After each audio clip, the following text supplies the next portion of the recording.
Hey, Maggie. Hey, Kat, how you doing? I'm good. How are you? I'm doing well, thanks. Happy Friday. Happy Friday. So, I'm really excited to have you here today to talk about something other than like education and baking, which seems to be our other like big point. Because we're doing kind of a series on the women of NetSupport because we know women in tech are quite an underrepresented group, and it's nice to have an opportunity to highlight women that are working in tech. So we can see those role models and get to know the people behind the roles a little bit. And we thought, where better to start than within our own company? And I love it. obviously with you, Maggie. The first, I'm so My honored. first call. So could you start by just sharing a little bit about you, what you do in NetSupport, but also like you outside of NetSupport as well? Absolutely. So, as the lovely little title across the bottom says, I am the VP of Sales for U.S. and Latin America, or LATAM, as we call it over here. And I actually originally started out in NetSupport in sales, working with schools and education. So that's where I was at the very beginning to where I am now. Outside of NetSupport, I am married. I am a mom to three, a 1, a 3, and a now 6-year-old. So the other two are about to be 2 and 4. So we have nice little consistency there with those. Oh Obviously, an yeah, it's avid quite baker, yeah. as which we mentioned, bit of a nerd and a puzzler and lots of things. Nice. But mostly a mom. When they're that young, that's Mm. basically all you do, and then you sleep, and then you start over again Yeah, every absolutely, day. especially with the one, bless you. Yeah, absolutely. So how did you get into tech then? Because I know, like me, that's not really where you started, or probably where you expected to end up. Oh, no, definitely no, which is really funny. I Mm, I always dreamed of being a teacher. That's what I wanted to do. I mm. used to tell people I was going to be a poor, broke English teacher living under a bridge with my 5 children in a hut. And not in a hut, thankfully, not living under a bridge, only Yeah. 3 kids. But I did start out as an English teacher. I taught Mm, ninth grade English and did that for a little bit and then transitioned out of teaching into tutoring and kind of more administrative type roles. mm, So I worked for a tutoring organization helping with supplemental learning, especially with kids falling behind. A lot of issues that were happening over here in the mhm. States. It was developing programs and doing more customized learning with the kids to help them get caught up and fill in the gaps, as we know a lot Mm. about now post Yeah, COVID. that sounds really It's like interesting though. it's a Yeah. rehash of like I was like, oh, I've been here like 15 years ago. Yeah, Yay! absolutely. And I ended up through some kind of like personal circumstances moving. And when I did, I was looking for different roles, and I ended up working in higher education and college admissions because Mm. transitioning licenses, at least in the U.S. between states, is very difficult to transition your teacher license Oh. from one to another if they don't have reciprocity. So Mm. getting into teaching, and some of them require extra credentials or things done. So I ended up going into higher ed admissions, which was really nice because it was like helping to coach students into where they wanted to be, what they wanted to do, helping them to kind of navigate that process. So nothing at all that was techie related. It kind of fell in Yeah. my lap where a recruiter reached out to me who was helping to do filling some gaps at NetSupport, which was literally my first like real tech role. And they wanted someone in sales who had a background in education. And Mm. if you've been in college admissions, it's literally like selling students on the college. So it's sales in a Yeah. different way, I It's another guess. step towards that. Yep. And education is itself sales, Mhm. selling children on, believing that they need to know this information and why it's important to them. So That's it's just true. You will do algebra and you will love it. yeah, it's like this is going to be important for you. So please learn to do quadratic equations. I beg of you.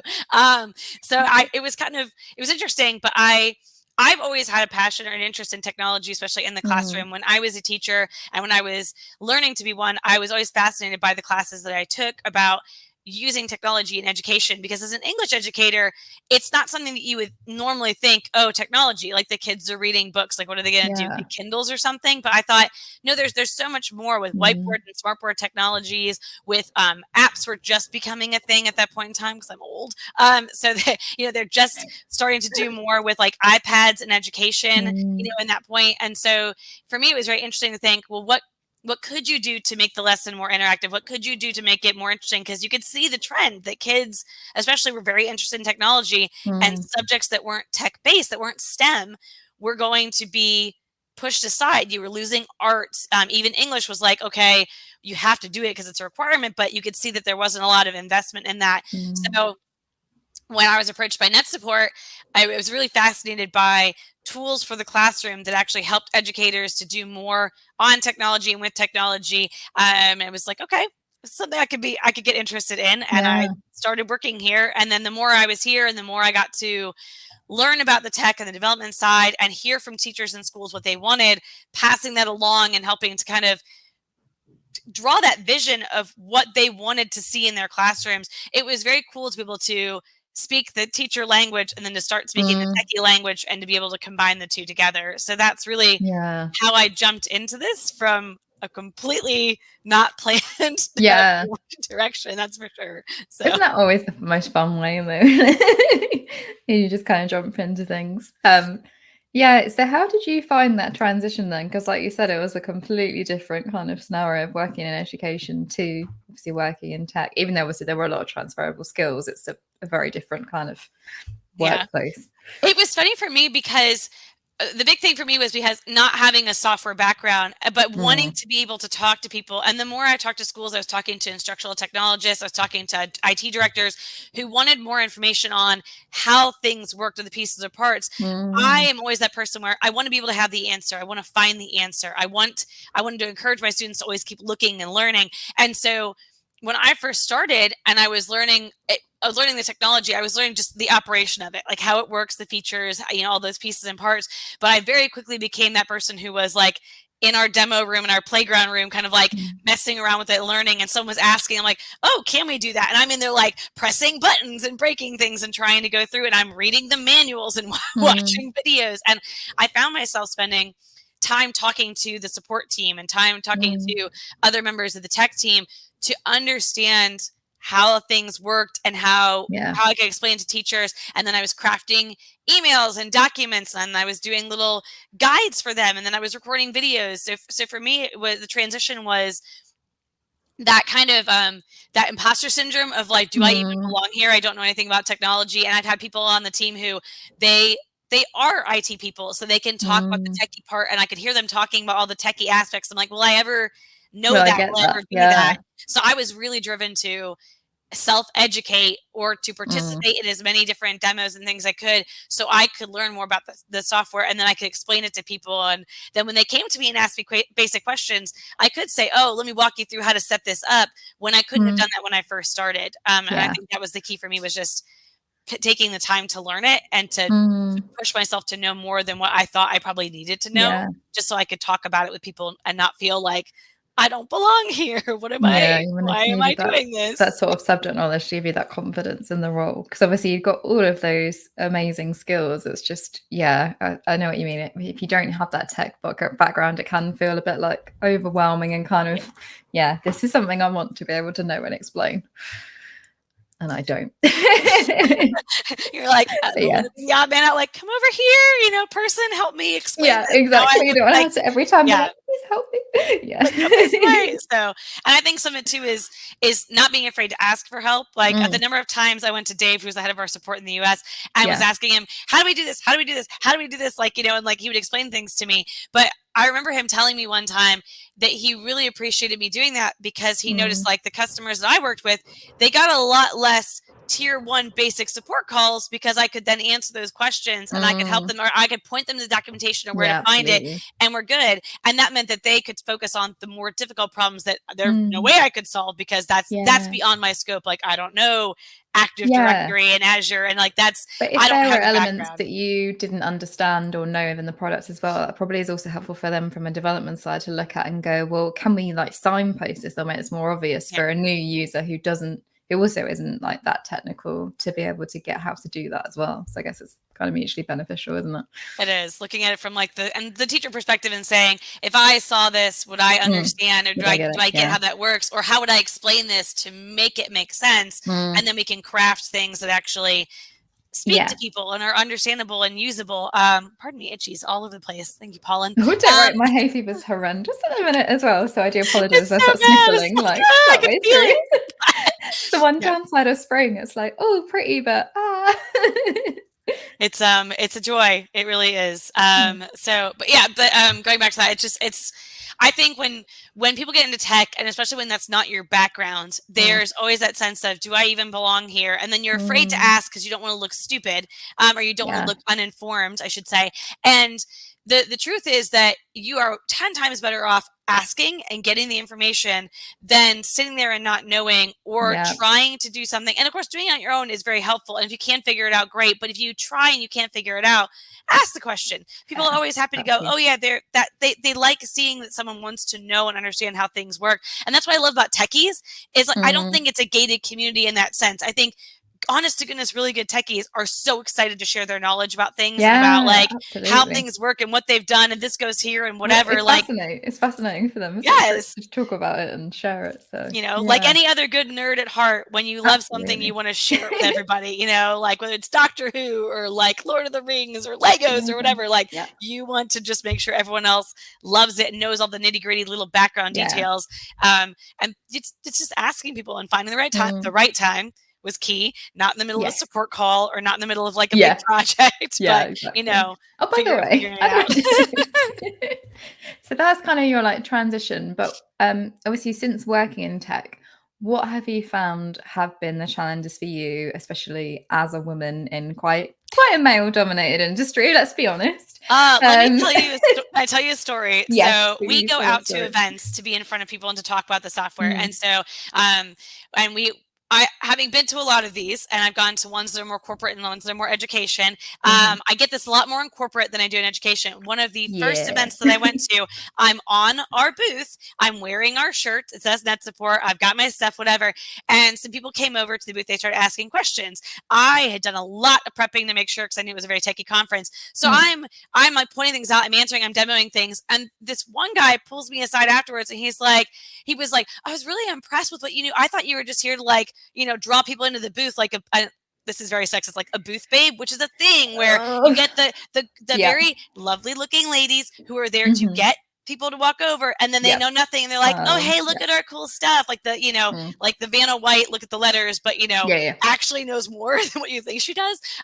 Vanna White, by the way, being from Wheel of Fortune, which is big over in the US, not sure if everyone gets that reference, but just thank you. That went like, she's the Wheel of Fortune. I was like, she's the one who like flips the letters on Wheel of Fortune, but it's always assumed that like she's just a pretty face, but girl knows stuff. So that was, for me, that was one of the things, the challenges of you're overcoming a bias of people assuming you don't know things, or you're there, you're just there as a fluff piece, or you're there as you're there to sell something, but you don't know. And I could actually talk the talk of things, and that was one of my first experiences in the first year of working here, that was like, really?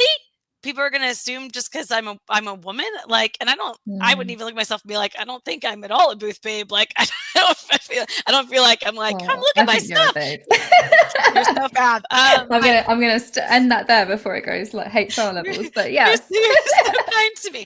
But it's just it was insulting, and I was thrown off by that. And so then I started to pick up on, and you do pick it up on certain things where people will gravitate towards the men on the booth versus the women. They assume the men are the demo people, they're the techies. The women are there to talk about the product or answer questions or hand you freebies and things. And I think that's a bias that happens everywhere, and it's sometimes unconscious, and sometimes it's very much like I actively think women. That was an active, like, I was very aware. You're here to just smile and wave at me and make me feel great. Like that kind of thing. So, and I see that sometimes. I've been very happy that like I don't see that within our own team. Like it's never been assumed by people that like I wouldn't know something. And maybe it's because I was so gung-ho about proving and going through things and making sure that it was there. But I think when you're doing the work and you're around people and they can see that, they understand, they get that. But when you have external people looking at things, people tend to assume, if you lined up 5 women and 5 men, and you said, okay, these 10 people, of them, 3 of them are developers, 2 of them are support team, 3 of them are sales, and 2 of them are marketing, I guarantee you people are going to assume the 5 women are in sales and marketing. Heck, some of them might even go, oh, well, then all the women must be in marketing together, and the rest, like there's even an assumption that women can't be in sales because it's a cutthroat business and women can't do that. And I feel like you face that a lot unexpectedly from people. And I see that at my Definitely. own team. I have a wonderful woman on my team who works with current customers doing renewals and things. And there have actually been times where she has called and emailed, gotten no response. She'll have one of her male coworkers reach out. He gets an instant response and something back because his name is a guy's name, her name is a woman's name. And it's like, and I don't want to make assume there's some sort of more assumptions. senior level or whatever. Yeah, or something along those lines. Or, oh, I'm going to respond to you because you're worth my time. And I hate to make that assumption, but clearly the emails are getting there's through. something. You know, something's going on. The only obvious answer is it's a guy versus it's a girl. And I think a lot of people look at that and go, oh no, it's just when they reached out, when they did something. She could have sent that email 20 minutes before and got no response. He could email and 5 minutes later get a response back. Tell me why that was. Like, and I've heard a lot of stories of, for example, like where women have put, so instead of putting their like actual first name, they put like an initial and a surname, so it's not obvious, and they found that the response and engagement has been higher, and that's just really shocking to me compared to if they had their name in. And of course, like with our email addresses, like, which is not meant for this purpose, but like for ours over here, it's first initial, last name. Yeah, so you wouldn't know unless there's not like it's listed out. And it's interesting. I've told some of my team members who are female to try that, to do the first initial or do something, you know. I mean, heck, you could even like, you know, if your name was like, oh gosh, like, now I can't think of one, but a name where you could shorten it, a female name, you could shorten it, and it could become a male name. Like, but I don't want people to do that. I don't want you to assume a male identity just so you can get things done. But the fact we have to think about that is frustrating. And it's not just in tech, obviously, it's everywhere that can happen. And so if you have to get rid of people's preconceived notions, sometimes you have to remove this barrier that they don't even know they have, which is just looking at the name and going, oh, and somewhere in there is a bias saying, I don't have to respond to this, or this isn't as important as this person over here for whatever reason. I don't know. So it's fun challenges all the time. Absolutely.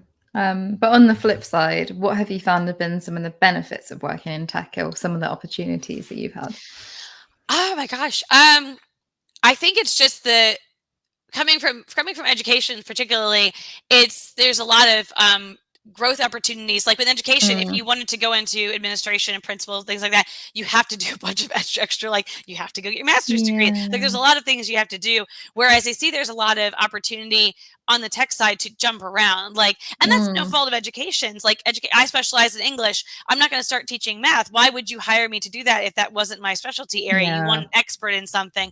But in tech, specialism does kind of make that difference, doesn't it, as well? It really does, yeah. And of course, you have to have licensure and things to do things. But in tech, particularly, what's interesting is it's oftentimes based off of your skill level and what you know. Someone can go into, and many people have gone into tech where they started out because they fit this basic core thing, and then they developed an aptitude for something, and they've been able to go up from there. There are a lot of people in tech today that have been in tech for 30 years that there weren't tech degrees when they went to school. Or if there were, it wasn't required because there weren't enough people who had them. Now they can ask for it because there's a certain amount of core knowledge you need. But a lot of it was learned on the job. You know, you've got people who start out in like telephones and networking, and they somehow got into computer networking and that type of thing. And that's what I love about tech is there seems to be an assumption from a lot of tech people that anyone can learn. You can learn this. We can coach you through. You can get things through. Some of it you need to learn on your own. Some of it you can do certifications through like Google certification, LinkedIn, Microsoft certification, do those things. But if you do that, you literally are showing you have the skills to do X, Y, and Z, and you can migrate and you can move around that, which I really enjoy because it does give flexibility, it does give options, and the fact that you can transition it's not into a straight ladder of progression sort of thing. Exactly. You can jump around, you can do different things, you can find your groove, which is really nice. So, and of course, education, it's the schedule of education versus the schedule of working in like a tech or in a company. Everyone always assumes, at least over here, oh, teachers, they get the summer off. I always hated that. It was like, oh, you get the summers Sorry, off. You get holidays, everything's fine. Oh yeah, these 2 weeks. Like, what do you think people are doing over this time? Like, you think they're just like having a blast and going on vacations and spending thousands of dollars they don't have? No.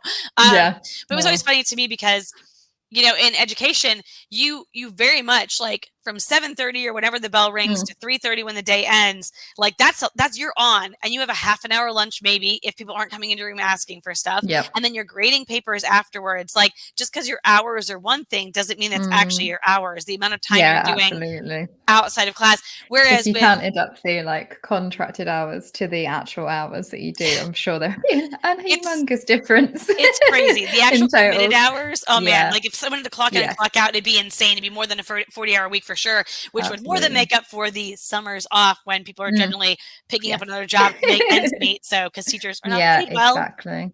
But in the tech field, it's like the consistency of, you know, I start my work every day. I end my work every day roughly around the same time. If I need to get something, I do. But there's that is like, it's a different culture. It's a different kind of, you know, the expectations or what you're doing or how you're working. That's something that that's been nice just to kind of have that alternate approach to how things work. And of course in education, like especially if you have young kids, but even the older kids, you are on all day for all of them. There is no break. Whereas like right now with me in my role, like if I need a few minutes, if like I just got off a big presentation or I had to do something, I'm working on a project, I can step back and do something light and I don't have to be on all day. Like, so that is less, it's less stress, I think, on humans in general when you don't have to be like, I mean, we talk about Taylor Swift performing for like 3-hour concerts and it's amazing and the girl is moving and jumping and dancing, whatever like that, and it is insane, the physical stuff. You also have teachers who are standing up in front of a classroom for 7-8 hours a day, moving and going and doing things like that, who are constantly talking and working through things. That every day for 5 days a week for however many weeks is insane on the body. It's so insane on the body. Like it's crazy. So, true. It's a little different in tech when you can sit down and there's no one looking at you like, why aren't you interacting with children? And why aren't you policing the hallways? Your you know, coffee before it gets cold, which is always nice. And go to the toilet when you need to. That's, you know. Oh, you just learn. You just learn to like just hold it for 8 hours. Like there's no hope. Or you go and like you know. I mean, oh my goodness, it's just crazy that what you put your body through. So I think the physical stress and then the timings. That's hugely different. Now, of course, it's, you know, other careers are like that too. It's not just tech that's like that, but that's been my switch. And the thing I've noticed is like what you're able to do and how you're able to do that and balance your day is much different. Yes, we talked a little bit before about like flexibility and work and stuff. Have you found that through the flexibility you have in your role, that's really supported you, especially as like a working parent? You know, you said you've got 3 kids at home. Is that kind of one of the big draws for you for being in tech? It not necessarily in tech, I would say, because we talked this earlier, and I'll share this story because when I first started out, we were working 5 days a week in the office, you know, with NetSupport, and I had my first child. I had time off. They were wonderful, I will say, which I loved. And I think education too, you can take time off, but like again, it's all about the policies in place with the company of how much time you're allowed to have. Are you paid? Are you unpaid? Things like that. And I do think there's more flexibility with companies sometimes than with schools with that factor of things, because they can't afford to pay you to be on maternity leave and a new teacher filling in your spot. So, you know, depending on when you have your kid and how that all works out, the number of teachers who try and plan having their babies in the summer so they're not on maternity leave during the school year. It's statistically, it's insane. Someone should do a study on that. But for tech, I'd had my daughter. But my hours that I was working, I was getting home at night because I had an hour-long commute. I was getting home at night and literally like, hey, let's do bath time and bedtime. And that was it. And I would see her in the morning a little bit longer because I was going in later because of my schedule. So at first I adjusted my schedule. I went in earlier so I could come home earlier, and that was fine. But the commute just was, it was draining on me. And at that point, it wasn't very common to do flex working, work from home, or being able to do things like that. So I was offered the opportunity to leave the company and go to another company that was doing all remote because of like how their organization was structured and things. And to me, that's why I switched. Not because I didn't love what I did. I love the company. I love working for NetSupport. Obviously, I'm back again, so it's not like, you know, I never came back. But because I didn't have the flexibility as a mom, and I felt that. I felt the mom guilt of not being there for her and to do things and things like that. And so then COVID happened, and then all of a sudden a lot of people were switching to the remote, and the flexibility was there. The opportunity opened up for me to come back and take on a new role. And it was new, the way that we were doing things here in terms of balancing stuff. And even now we're doing hybrid work, part in the office, part not. And I can make it work with my family. And that's so important, because you feel a lot of pressure as a mom. And Yeah. when you have, like, I would never be able to do it with teaching. Like, I cannot fathom teachers who taught with children at home who had to learn while they're also teaching a class Must have been so remotely, and like difficult. having to deal with all that. And even now, then being able to do that, and then you're home with your kid, but then going back into the school again, you don't have that flexibility. You don't get to choose, hey, today I So don't feel hard. well, I'm going to work from home. You have to be there, or else you miss the day you take PTO because you're sick. If I'm not feeling well, I'm like, hey, I'm going to come in the office tomorrow instead. I can work from home with a cold or a cough or something and not infect anybody and still Yeah. get stuff done. Like, and I've done that. Now, if I have the flu or And you like, haven't got all your travel time yeah, and stuff. And yeah, so I guess it's not so much about working in tech, it's more working in a post-COVID yeah. environment where more companies are open to that And I do think, flexibility. And I hope they tech keep it. There's some companies, that are going back the other way, which I'm not happy about. And I think that's a mistake, to be it's honest. crazy. And I do think tech companies, we're on the side that we're more flexible beforehand. I just didn't realize it, and then also more flexible afterwards, because a lot of them are, you have regulations, you have to, like ISO certifications, things that where you have to have like secure sign-ons, things for your, like, so you were actually So they're able to more prepared support. for that, I Yeah, guess, as whereas a well. company where it's like where you don't have the systems in place, I understand why they'd have to go back in the office. So I think tech Exactly. companies can be more. Mm. Now you see your Googles and you see your Twitters or X or whatever, which I don't know if you count that as a tech company. I guess so. They're a social media company.